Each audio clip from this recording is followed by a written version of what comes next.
All right, gamers, strap in and get ready for a ride, because we're going to play Roller Coaster Tycoon. Let's check it out. Alright, so in the game Roller Coaster Tycoon, you're of course a roller coaster tycoon. You're in this theme park here, and you are buying different areas here and trying to bring all these wonderful, beautiful guests of every color into your park and get them to ride your rides and enjoy it and have a grand time while they're here. Now, how it will start is you will divide up and get some cash between all the players.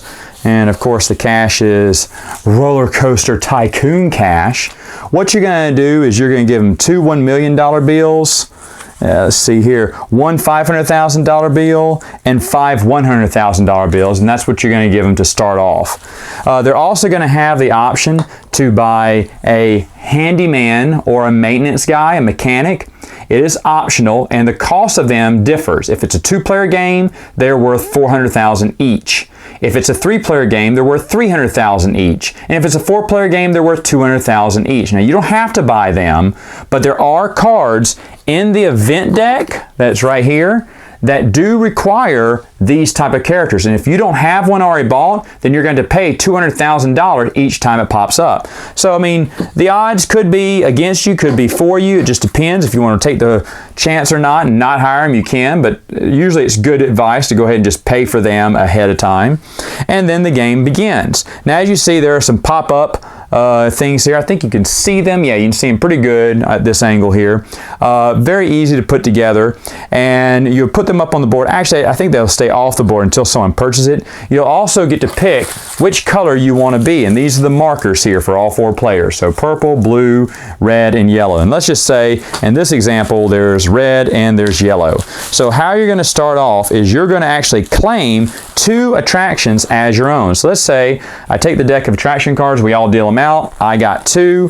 Which two did I get here? I got, wow, the steel roller coaster, one of the best ones in there. So I'm red player, so I'm going to place my little red one, and there's a little indentation here that I can put it. And put it right there and to mark that I own the steel roller coaster. And then also bumper cars.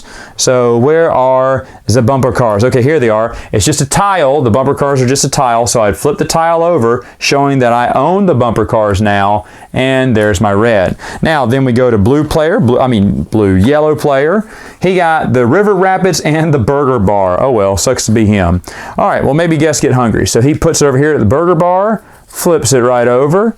And then where's the other one? River Rapids, which are right here. Oh, that's actually a pretty good one there. He'll flip that big one over there. Woo, now we're talking. All right, so anyway, that's how it would go. Now, every turn, what you're going to do is you're going to pick one of these event cards, and it's going to tell you something. Some of the actions could be, hey, auction, blind or open, and it'll tell you. If it's going to be blind or a blind auction is we are auctioning off this card. We don't know where it is, but we're going to bid for it and the winner gets it. An open auction is we get to see what it is and bid on it. Okay, it's a motion simulator, so who wants it? And then you can bid on it. Again, the card will tell you what it is. There are other cards that have players collect money, tell you what's closed. Sometimes some things are closed for maintenance. It'll tell you, hey, you need to get a maintenance guy out there. Or it'll direct your traffic over to certain areas. So it'll tell you where to take guests out someplace. And then of course here you have advance the calendar 1 month, and every player collects $100,000. Then you would draw another event card. There are several of these in the deck, and it would trigger the end of the game. So if you see here, we have our little month tracker here, and it starts here on March year 1 and goes all the way down until it gets to here, game over. When it gets to game over, the game ends, and you're going to have to count up all your points. But before we get to that, let's talk about some other things you need to do. So while you're auctioning off valuable property, you're also moving these guests, and how you're doing that is through two simple die here. What I'm going to do is I'd roll the die like so, and as you see it says, look at this, brown moves 2 spaces. That's what I moved. So I'd move the brown pawn, and they all start at the entrance here, 2 spaces. 1, 2, I moved into the souvenir stall. Now, no one owns that, so nothing happened. Now, what would happen if I owned the souvenir stall? Let's flip it over. Let's say I owned it. It was mine. Well, I would get 1 coin for bringing guests there, plus another coin for owning that stall.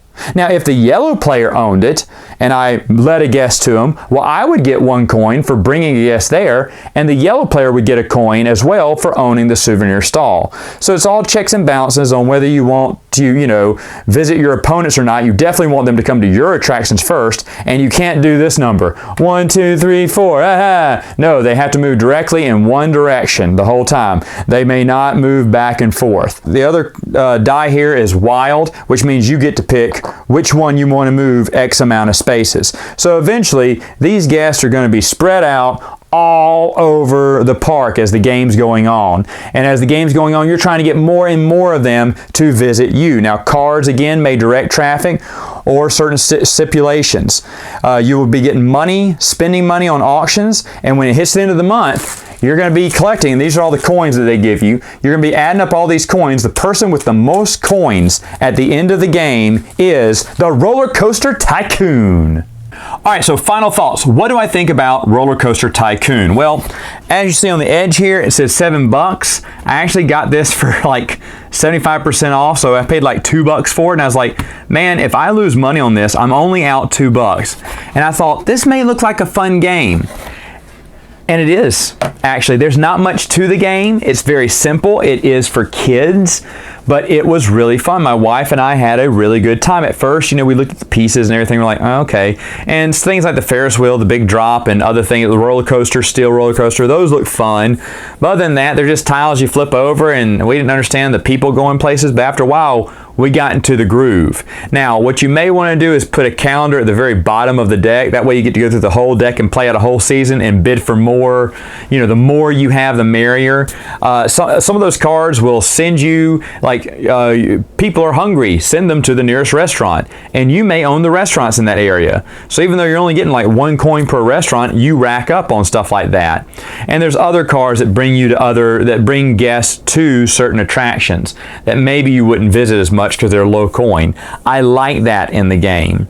It is bidding. I like the blind bidding. It's almost even better at times, but open bidding, there is a good play for that, and there is a good reason for that, because if you throw up a big one and everyone knows it, they're going to be driving themselves bankrupt to get it. Now, of course, there are ways to get money in the game, but money can go fast if you have 2 bidders going crazy over something. A lot of times you do want to get, concession stands in a row. Like, ooh, I have that one. If I have that one, I have a better chance of maybe having someone hit around that area. They're going to hit on my stand or ride or whatnot. So it is a lot of fun. It's very easy. It's a very simple game. Not much strategy here. But I've seen this game for uber cheap everywhere. In fact, in other flea markets and antique stores, I can see this game for $2, $3 easily. And if that's the case, you should definitely pick this up. I think it is a ton of fun. And I don't even like getting on roller coasters. That's the misses. All right, gamers, that is all the time I have for now. Until next time, game on. That was dumb.